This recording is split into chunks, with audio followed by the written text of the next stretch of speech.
Je suis praticien et formateur en quoi? Je ne sais pas pourquoi, mais dès qu'on franchit un palier dans le nombre d'abonnés, on a toujours envie de faire une vidéo un peu différente. Une vidéo plus personnelle dans laquelle on parle un peu plus de soi. Et comme grâce à vous, la chaîne vient de passer les 5000 abonnés, eh bien je fais ce genre de vidéo. Et ça tombe plutôt bien puisqu'après le live interview auquel j'ai participé sur Instagram, j'ai eu pas mal de retours de personnes qui voulaient en savoir plus sur qui je suis et ce que je fais. Mais avant ça, puisqu'on vient de passer la barrière des 5000 abonnés, je tenais à vous remercier très chaleureusement pour votre soutien.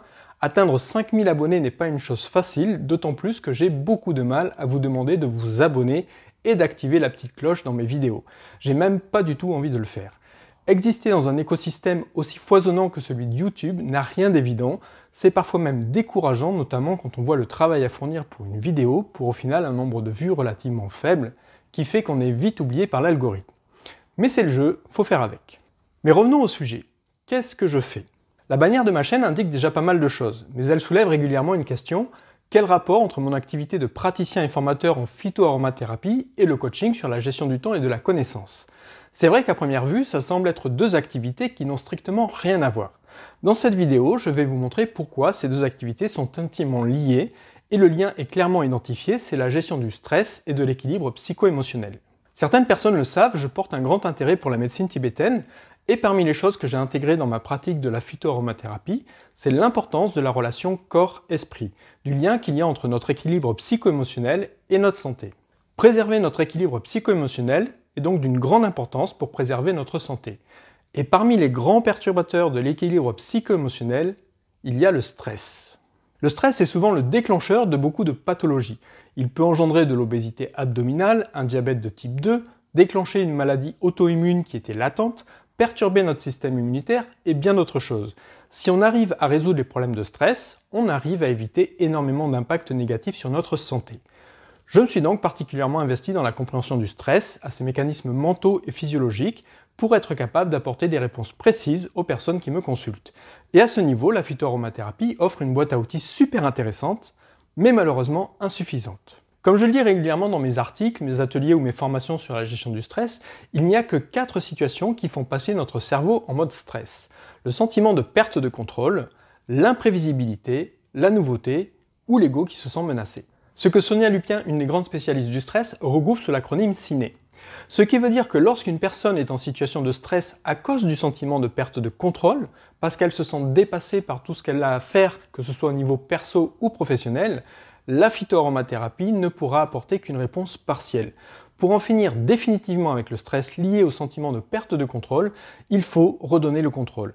Et c'est là que je change de casquette pour celle de coach en organisation. Et évidemment, ça ne sort pas de nulle part puisque j'ai passé plus de 30 ans dans l'industrie et que mon boulot d'ingénieur m'a amené à m'intéresser très tôt aux techniques et différents outils d'organisation. Et comme en plus c'est un sujet qui me passionne, je fais ça avec d'autant plus de plaisir.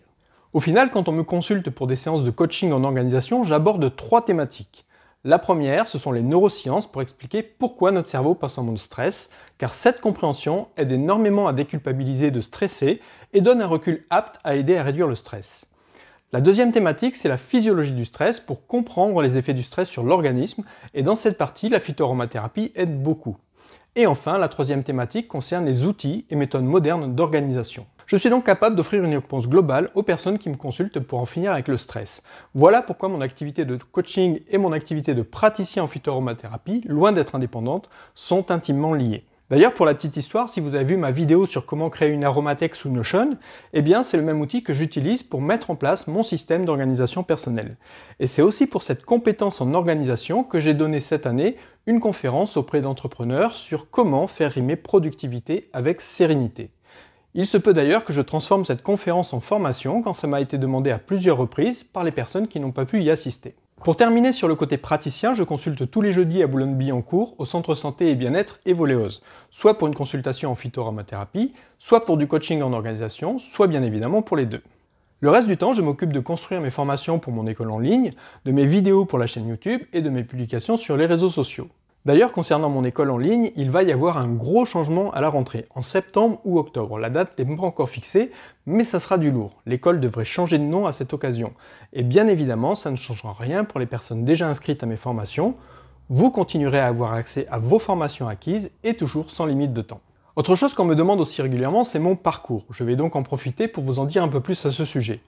Mon attachement à la démarche scientifique découle assez naturellement de mon parcours d'ingénieur, même si j'explore régulièrement des voies plus mystiques comme je l'ai expliqué dans le live.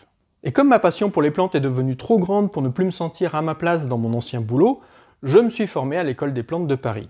J'ai d'ailleurs fait une vidéo sur le sujet, je ne vais donc pas répéter ce que j'ai déjà dit. J'ai approfondi ensuite mes connaissances en aromathérapie scientifique avec Pierre Francom et je continue à apprendre de lui. En fait, je continue à apprendre tout court, que ce soit en aromathérapie, phytothérapie, physiologie, neurosciences, anatomie et plein d'autres choses puisque tous les domaines de connaissances m'intéressent. Mon but est d'être un passeur de connaissances et d'être capable de vous transmettre de l'information de qualité, ce que j'espère réussir avec cette chaîne et mes formations. D'ailleurs, j'ai justement envie de vous demander si vous êtes intéressé par d'autres types de vidéos sur la chaîne, des vidéos sur la physiologie, l'immunité, les neurosciences ou d'autres domaines de compétences utiles quand on pratique la phytoaromathérapie ou une autre discipline en lien avec la santé et le bien-être. N'hésitez pas à me le dire en commentaire si ça vous intéresse. En tout cas, j'adore cette aventure que je partage avec vous sur cette chaîne et j'espère sincèrement que ça va continuer pendant encore longtemps. Encore une fois, merci pour votre soutien, vos encouragements et votre confiance. Prenez bien soin de vous et à bientôt pour une prochaine vidéo.